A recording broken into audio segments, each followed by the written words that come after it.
Ang COMELEC Advisory Council at Department of Information and Communications Technology pinangunahan ng Automated Election System Technology Fair para sa 2019 national at local elections. Alamin po ang sentro ng balitang yan mula kay Trixie Jaafar.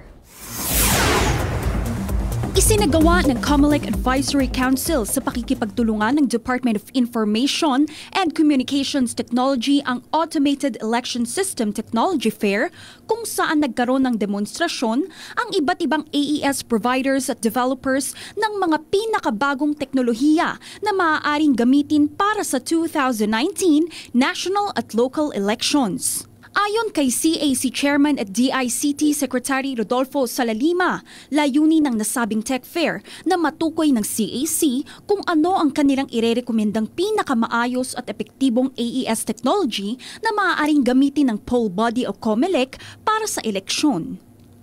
Dagdag pa niya na masisiguro nito ang preserbasyon ng tunay na nilalaman ng mga balota. Today, we are here to reinforce our duty to honor and protect this vote in the upcoming 2019 national and local elections and help the COMELEC find the most suitable technology that will ensure the sanctity of the ballot and the transparency of the election process altogether. Maliban sa technology demonstrations, nagkaroon rin ng presentasyon ukol sa mga naging karanasan ng COMELEC kaugnay ng nagdaang automated elections.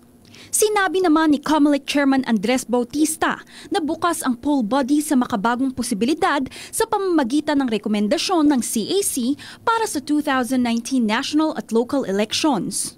Patuloy rin anya ang pananaliksik ng COMELEC na mas ipagbuti pa ang automated election system sa bansa. So maganda itong technology fair na ito kasi makikita natin ano ba yung mga latest developments. As I said, elections are the backbone of our democracy. So, kaya nga maganda na maraming stakeholder consultations, dialogues, para malaman natin ano ba ang gusto ng tao, ano ba ang gusto ng ating mga ibang sangay ng pamahalaan. Kami sa COMELEC ay bukas kung ano man ang mga kanilang naiisip para nga mapabuti at mapasaginhawa ang proseso ng ating pagboto.